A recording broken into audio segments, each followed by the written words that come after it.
10 barren years ended with a single knock, and 10 silent Apache girls on his porch. He woke before dawn because the wind had finally died. For once, the house creaked only with its own old bones, not the desert's restless hands. Strangest calm in a decade. Cal McKenna shucked off the blanket, boots thudding the floor he'd swept exactly 9,000 mornings in a row. Coffee grounds hit the pot. Fire snapped once, then settled, same as yesterday, same as every day since the funeral. Outside, horizon bruised pink over the distant buttes. Nothing moved, not even a jackrabbit. He liked that, land quiet enough to match the hollowed-out chambers of his chest. Then 3 knocks, not loud, almost polite. His pulse stuttered like a forgotten engine. He opened the door expecting windblown tumbleweed or maybe a peddler lost. Instead, 10 figures in dawn light, woven together by fatigue. Bare feet dust gray, buckskin skirts torn by mesquite, braids unraveled, cheeks streaked with dried sweat and road soil. Eyes dark, wide, asking nothing yet demanding notice. Young, none past 20, Apache by dress and bearing. Old fear rose in him, instinct to shut the door on anything that could bleed more memory into his life. But the tallest girl, maybe 19, met his gaze with a soldier's steadiness. Behind exhaustion lived a spark, unyielding and unapologetic. She lifted her hand not in plea but in greeting, palm outward, fingers spread slightly as if measuring the width of his doorway. No words, just breath turning white in the cold dawn. Cal stared, counted them again. 10. Their formation held like a flock caught mid-migration, rooted only by resolve. A coyote barked in the far arroyo. He realized he still clutched the doorframe, knuckles whitening. 10 years since anyone crossed this threshold. 10 years since he'd wanted them to. Yet here they were, life arranged in a line, refusing to leave him untouched. He stepped back exactly 1 pace, enough to open space. They entered single file, silent, tracking dust across boards long starved of new footsteps. Inside they spread along the walls, knees giving out only when the room's warmth touched their skin. He closed the door, watched dawn spill under the sill, stretching like a cat toward their bare ankles. The kettle whistled, sharp notes slicing tension. He filled tin cups, handed them down the line. Small fingers burned but held firm. Steam fogged the room. With it came the smell of sage lingering in their clothes. One girl coughed, dry, raw, then covered her mouth, embarrassed by sound. Cal fetched a loaf baked day before, sliced it into uneven slabs. They chewed slow, eyes trained on him, still measuring. After bread and coffee, exhaustion folded them. 2 slumped against the hearth, 3 curled under the plank table. The rest found corners as though they'd lived in this space all their lives and knew its exact dimensions. He stood amid the scattered bodies, unsure whether to pray or run. Instead, he chose motion, gathered blankets from the trunk, draped them over shoulders, tucked edges around bruised feet. The tallest girl remained upright, back against the far wall, knife sheathed at her hip but hand nowhere near it. When he placed the final blanket around her, she touched her fingertips to his wrist. Brief, deliberate, a covenant sealed without syllables. Outside, sun cleared the ridge, flooding cracks in the roof, setting dust motes dancing. Inside, his heart, quiet for 10 years, shifted, remembering that vessels built for love can hold more than grief. He knelt, added 1 split juniper log to the fire. Flames climbed, licking new color into the charred ceiling. 10 heartbeats, 10 breaths, 10 unspoken stories warmed in its glow. And Cal McKenna, who hadn't left his ranch for a decade, understood that the world had stepped inside instead. Barefoot, wordless, alive. Sun climbed pale and hard, flattening the valley into bands of heat. Inside the cabin, new breath changed the air. 10 soft exhalations, the creak of boards beneath unfamiliar weight, the faint scrape of bare soles exploring. Cal set a washtub outside, filled it bucket by bucket from the well. When he returned for the 3rd haul, 1 girl, tiny, braid no thicker than twine, stood beside him, cup in hand. She dipped, drank, then carried the cup back to her sisters, refilled it for the next. A relay formed. Water, drink, return.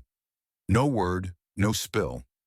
The tub dropped by half before Cal realized they were washing the dust from one another's hair, pouring small streams that glimmered like glass in morning light. He fetched a second tub, left it steaming near the woodpile. They understood. Baths for bodies as for braids.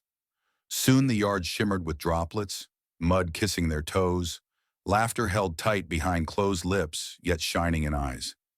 Heat drove work under shade. Cal laid dented pots on the scrub table. The girls sorted dried beans by color, tiny mountains of black, brown, speckled red. He sliced salt pork, dropped it into the iron pot.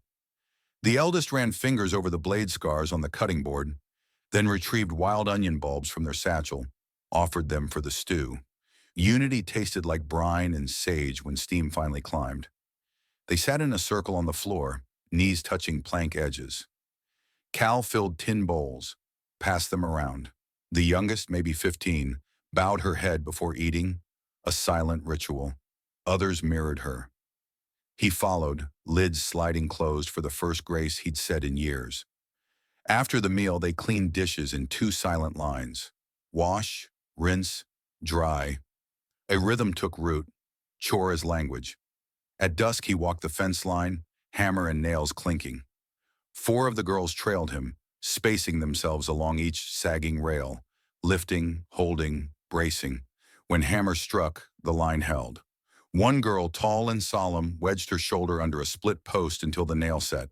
Blood beaded where pine tore her skin, but she kept weight till he nodded thanks. She pressed dust onto the cut, her own medicine. Back at the cabin, fireflies kindled. Darkness layered itself over the valley. The girls arranged their blankets like petals around the hearth, leaving a narrow path to the door for Cal. He dimmed the lamp, paused, one more blanket in hand. The eldest pointed to a gap beside her. He laid the blanket there, not for himself, but so the circle might close. Night cooled. Coyotes yipped beyond the ridge. 10 bodies shifted under patchwork covers. Heat pooling. A quiet murmur of dreams in languages he did not know. Cal listened from his bunk against the far wall. Heartbeats steady, matching the slow tick of the stove. Days took shape. Morning water lines, noon fence work, evening beans and corn mash. Night stories told only by gesture. One girl tracing constellations on the ceiling soot with an ember. Another miming the hunt of jackrabbits, her sisters giggling behind flared fingers. Cal learned names glinted inside glances. The solemn post-bracer was Isku. Stone, the braid-thin water-bearer. Loom, Drizzle, the eldest, who spoke with eyes in balance. Siri, Dawn. He carried the sounds on his tongue, rolling them silent until ready. One afternoon he found Siri kneeling by the neglected garden bed, palm pressed to cracked soil. She beckoned. He fetched the seed tin untouched since his wife's passing. Siri opened the lid, breathed the vanilla scent of long-dried corn. Together they pressed kernels into damp furrows, 10 sets of hands patting earth, sealing hope one thumbprint at a time. Rain teased twice, never fell. They hauled water, bucket after bucket, singing under breath, a hum aligned with footsteps. Corn shoots poked through within the week, crazy bright against gray dirt. Cal knelt, thumb brushing a leaf, felt the pulse of something rising also in his chest. Late August heat broke at last. A dust devil whirled through the yard, scattering straw. The girls chased it laughing, sound finally freed. Skirts snapping, hair wild in red wind. Cal stood on the porch, hammer slack, watching color roar back into the world. When the whirlwind passed, Loom ran up, cheeks flushed, placed a single turkey feather in his palm. Gift for the man who opened the door. He slid the feather into the rim of his hat. She grinned, vanished into the swarm of sisters, dust sparkling around her feet like new constellations. That night, beneath the feather's silent sway, Cal spoke each name aloud, voice rasping but sure. Siri echoed them back, correcting nothing. 10 smiles flickered in firelight, embers of trust, fanned alive. The ranch had not moved, yet it felt bigger. Walls stretched to hold 11 hearts. Silence remained, but softer now, shared, like a blanket traded back and forth for warmth. Tomorrow promised fence posts, corn tassels, maybe the first story told in words. For now, bowls cleaned, fire banked, feather drifting above, they slept in a quilted ring, and the quiet no longer meant alone. The day heat cracked, spilling a sky the color of green copper. Sari watched the western horizon knit itself into a wall of dust. Her shoulders stiffened in a warning Cal had already smelled. Ozone riding grit. He herded the mule into the lean-to, the girls gathering behind him in swift, practiced order. Isku and two sisters dragged water barrels against the new corn rows. Loom rolled wet blankets to lay over the cellar hatch. Sari tied the porch shutters with fresh braided rawhide, fingers moving faster than wind. When the wall finally hit the yard, light vanished. Sand hissed through every seam, pelting cheeks, stinging eyes. Inside, Cal slammed the door bar. The cabin shuddered but held. 10 shapes pressed their backs to inner walls, letting the storm claw the outside raw. Darkness so complete he could not see his own hand. Only feel the girl's heartbeats thrumming the floorboards. Each gust boomed like surf. Corn outside bent, then bent farther. Cal's chest clenched at the thought of a year's food flattened, hope uprooted. Then from the hearth's edge, a tone rose. Low, almost vibration. Sari's voice, not words, a hum traveling the length of her spine, rising to her throat, spilling into the room like warm smoke. Another voice joined, Loom's lighter ribbon, then Isku's deeper thread beneath. Layer on layer, 10 voices weaving a net of sound around the shaking house. Cal shut his eyes, letting it hold him. The hum grew into melody older than the fence line, a song that matched the storm beat for beat until wind seemed to follow rather than fight. Dust still roared beyond the door, but inside the cabin a different weather settled. Steady, pulsing, alive. Hours passed measured by breath and song. When silence finally returned, it felt earned. Cal cracked the door. Moonlight found the valley scoured clean. Dust drifted east in fading curls. Corn rows leaned but stood. Water barrels glinted. Blankets held. Not a single shutter ripped free. He exhaled, a sound half sob, half laughter. Behind him, Sari placed her hand on the doorframe, small smile glinting. Song, it seemed, could be a brace stronger than nails. Next morning they shook dust from the quilts, hauled wind-thrown branches for kindling. The corn's top leaves were torn, but young ears still pulsed green. Cal knelt, touched one stalk. Stem steady as a wrist that has learned pulse after fever. In the yard, Loom traced a swirl in the sand with her toe, marking the storm's path as if closing a circle. Isku planted a branch upright at the swirl's center, sign that the threat had been measured and planted into memory rather than fear. At noon, Sari approached Cal with a broken fiddle she'd found in the root cellar. Neck cracked, 2 strings remaining. She placed it in his hands, eyes asking if music could live again, as the roof now did. Cal hadn't touched an instrument since his wife's passing, yet fingers remembered. He braced the neck with rawhide, tightened the strings. Bow hair mostly gone. He waxed what remained with corn husk oil. When he drew the first note, thin, wavering, the sisters stilled, faces bright as creek water. He played slow, sweet by and by, memory from a Sunday long ago, letting rest between notes leave room for their hum. One by one they braided voices through the tune. A harmony of cracked fiddle and desert-low choir drifted into the afternoon, catching in the corn tassels, riding heat lines away. That evening, after the last ember tucked beneath ash, Cal sat carving driftwood into new tuning pegs. Sari set 3 maize ears by his elbow, kernels milky and sweet, first harvest, small but real. He brushed dust from their pale gold, felt future slide under his fingertips. Later, he hung the stitched fiddle on the wall beside the knife and the rifle. 3 tokens, harm, defense, and now healing balanced in lamplight. Before sleep, he spoke a full sentence, voice strong. Storm's over. You're safe here. Sari answered with one word, home, and laid her braid across the blanket edge, touching his. Outside, the wind rested. Inside, roof beams echoed quiet instead of loneliness. Corn whispered in the yard. growing straight again, as if song had taught it courage overnight. Sun slid lower each day, shadows stretching like new fence wire across the yard. Corn leaves crisped to parchment gold, ears tipping heavy. On the first cool dawn, Sari touched a tassel, nodded, and the sisters formed 2 rows down the patch. 10 patient hands ready for the cut. Cal showed them the old motion. Twist, snap, cradle the ear like a sleepy bird. They copied in perfect rhythm. Before noon, a pyramid of green husks rose beside the well, silk threads glittering in morning light. Loom shucked first, kernels fat and milky. She popped one between teeth, eyes widening, giggle escaped. A sound quick and surprised, as though delight had caught her unguarded.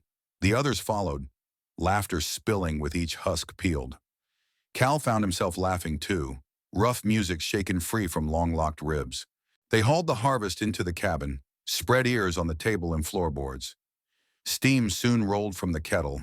Roasted corn scent crowded every corner. Isku ground a handful into meal on a stone, mixed it with well water and salt, shaping patties for the skillet. Cornbread browned, hissing as butter met its crust. Afternoon brought distant riders, dust plumes only, likely drovers headed south. Still, Cal carried the rifle to the porch rail. No threat crossed the property line, but he felt the old tremor. Sari joined him, placed her palm over the rifle stock, then slid it away, resting it against the wall. Her other hand pointed to the sky. 3 hawks circling lazy, unbothered. Message clear. No danger today. He breathed easier. At dusk, they lit the fire pit beside the collapsed barn. Juniper logs popped resin into blue sparks. Smoke climbed sweet and slow. Tala, once the shyest, brought out a gourd drum she'd stretched with rawhide from a jackrabbit hunt. She tapped it, heartbeat steady. Cal fetched the mended fiddle. 2 strings now held pitch. He drew a low drone, pulse in the spine of the night. Sari answered with that haunting hum, half lullaby, half canyon echo. One by one, the girls wove their tones between drum beats and fiddle moan until sound lifted like warm wind over scorched ground. Then Loom rose barefoot, skirts brushing dust, and began a slow spin around the fire, arms floating, braid trailing flame glow.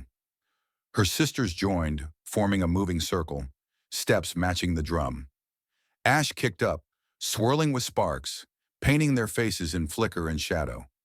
Cal watched, bow moving almost without thought, the melody bending to their dance. He realized the tune was not the old hymn, but something new, stitched tonight between fiddle and voices and drum. He let it lead. When the song settled to ember hush, they sank onto blankets. Tala handed him a corn patty still warm. He split it, half for Sari. Silence fell, not empty but full, like soil after rain. Sari reached into the pouch at her waist, drew out 10 kernels saved from the sweetest ears. She walked to the fire, dropped them one by one into glowing ash. Pop, pop. Each kernel burst into small white bloom. She gathered the puffs, handed half to Cal. His first taste of popcorn since boyhood, salt of his tears mixed with corn salt. He didn't hide it. Later inside, they strung braided husks across ceiling beams, ribbons of the harvest. Loom wove turkey feathers into the braid. Isku tucked seed beads between knots. Blue for water, red for blood, white for new moon. The ceiling transformed from charcoal scars to a canopy of gold and promise. Sari lifted the old ledger Cal had kept unopened. Upon the flyleaf, she inked 11 marks, tallies of their first harvest together. Below, she penciled an Apache glyph, meaning many hearts under one roof. Cal added his rough initials beside it, sealing the page. Night deepened. Outside, coyotes called but no longer sounded lonely. Their song met echoes of earlier music and fit.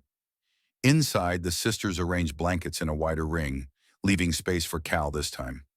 He hesitated only a breath, then laid his bedroll between Sari and Isku, fiddle resting at his side. Firelight pulsed across the braided ceiling. The knife and rifle hung quiet, joined now by the gourd drum. 3 artifacts balanced above the door. Corn scent lingered, mingling with cedar smoke and warm earth. Before sleep, Sari whispered a single English word she'd practiced all day. Stay, Cal answered, voice steady. I will.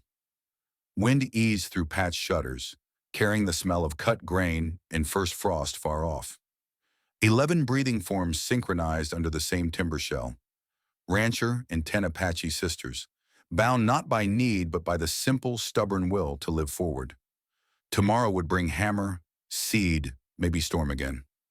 Tonight, firelight held the harvest of trust and ash no longer tasted of loss.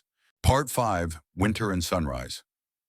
First frost crept in on silent feet, silvering fence rails and the last tatters of corn leaves. Before dawn, Cal stoked the stove. Breath puffed white indoors until warmth spread. The 10 sisters woke one by one, pulling shawls tight, moving slower now that light came late. They sealed every wall seam with mud and straw. Isku mixed ash into the daub so it set like stone. Loom and 2 younger girls hauled rocks from the arroyo, lining the hearth for deeper coals. Tala cut cedar boughs, wedged them between rafters, green scent warding mold. Cal and Sari raised the barn rafters at last, salvaged beams, juniper pegs, rawhide lash. Wind howled through open sides, but roof planks caught the sun like bronze shields. When they hoisted the final board, Sari tapped it twice with her palm, heartbeat transferring into wood. Cal answered with the hammer's muffled thud. 2 pulses now sealed in lumber. Winter solstice brought a sky so clear it hurt to look at stars. They built a fire circle outside, flames licking blue in bitter air. Tala laid 1 ear of dried corn in the pit. Gift back to the earth. Cal added a cedar shaving, carved with each sister's name in rough block letters. Flame took both offerings, sparks spiraling into the black. Sari produced a small clay pot of honeyed cactus fruit. Each dipped a finger, touching syrup to tongue. Sweetness carried into the longest dark.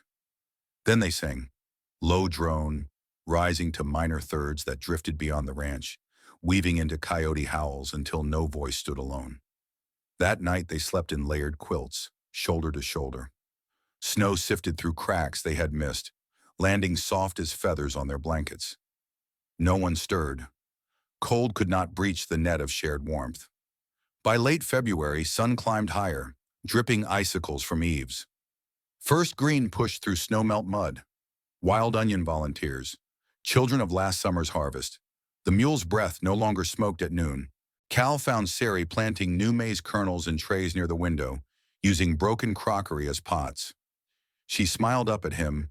The scar at her hairline had faded to a pale crescent, like the moon she was named for. He touched the glass above the seedlings. Warm. Spring would come. On equinox morning, they carried trays to the garden. 11 hands pressed root to soil. Sari whispered, Nade. Rise, Cal repeated, stumbling, but the word held. One pink dawn, Cal climbed the barn ladder, sat on the ridge beam. Below, 10 figures arranged in a semicircle, faces lifted. He raised the finished weather vane, a coyote and a cornstalk forged from scrap iron. They cheered, quiet but fierce, when he set it spinning into the wind. For the first time in a decade, he felt the air speak future instead of memory. He descended. Loom tucked a single turkey feather into the brim of his hat. Isku pressed a new bead bracelet into his wrist. Blue, red, white repeating, colors of their braided ceiling. Sari placed her palm over his heartbeat. Home, she said. This time he answered, ours. That evening they shared the last jar of preserved peaches from Cal's pre-fire cellar. Sweet syrup stained every chin. Laughter shook the table. When jars emptied, they cleaned them and set fresh seedlings inside, glass promising life to light.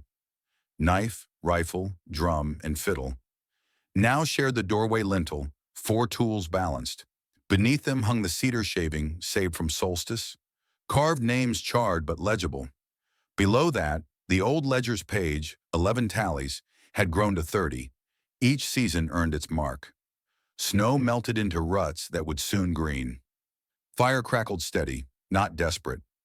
Outside, coyotes sang, but the ranch did not answer with fear. Cal leaned against the doorway, feather bending in dusk wind, and watched the sisters weave new husk ribbons for planting stakes. He realized the ranch had become wide enough for every voice, spoken, sung, or silent. A place where grief had composted into soil, and soil into corn, and corn into story. If this journey from hollow silence to shared dawn moved you, tap subscribe, drop a like, and share in the comments which moment, the dust devil dance, the storm song, or the frost-lit harvest night, rooted deepest in your heart. Your words keep the fire bright for the next tale on this wide frontier.